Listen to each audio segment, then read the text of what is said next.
When Bart went to feed the family dog, his hands nearly got bitten off. Bart was completely confused. Hey, if you're out here, then who's in there? He peered cautiously into the doghouse, only to find a badger inside. Bart grabbed a stick, trying to drive the badger away, but the growls from inside were too ferocious. He wanted the family dog to fight it off. Homer heard the commotion and came over. When told there was a badger in the doghouse, Homer thought Bart was lying. He was sure Milhouse was hiding in there. Milhouse!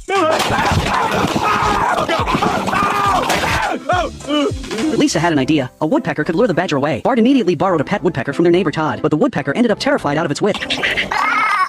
After learning the badger was a protected wild animal, Homer tried calling animal control, only to find his phone wouldn't connect. It turned out Springfield had been split into 2 area codes. The old one was reserved for the wealthy. Spurred on by Homer, the poor decided to build their own city, splitting Springfield into 2 separate zones with restricted movement for residents on both sides. Bart's Frisbee was seized by 3 school bullies after it crossed the border. Marge had to pay a 50% tax surcharge when shopping at the supermarket. Furious, Homer flipped the circuit breaker for Old Springfield, leaving the city split by a stark line of light and darkness. Enraged, the residents of Old Springfield fought back. They stopped the beer truck heading to New Springfield and dumped all the beer into the river. The poor, in turn, shut off Old Springfield's water supply. Just as the wealthy fell into despair, they discovered gold at the bottom of the river, becoming even richer and using the money to buy a water plant. Homer contacted a construction company and built a Springfield wall out of garbage overnight, completely dividing the city. But New Springfield had no hospitals, no schools, and no food. Residents refused to stay. Even the rats fled the town. In the end, the Simpsons were the only ones left in New Springfield, but Homer didn't care. He was convinced the residents would be back soon. When Bart went to feed the family dog,